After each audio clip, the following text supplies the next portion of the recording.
Tsavula wajamuka engebono ngupfula Tsavula datelelo ane kuodi embelo mina nathe mina nditswariwe muno vafane valorwalelo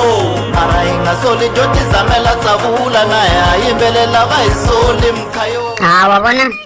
loko ku ri Simanghelani sesile xa xindeti mali boy ku ri lawa la no to hoxa ka mani londari mfo ano jola na mani londara xin'wana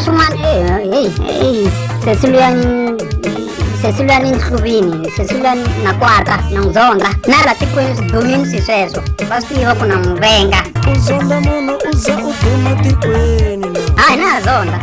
Azonda yi munhu a ta hi endla reserve bank ya yena Azonda hambi fa ku tsalela ku tsakatsela vajofa uze va xava na ku zandrila phela i xave hi yoho mali yaliya ya mina kusala ku a xava na bazi a gada we wale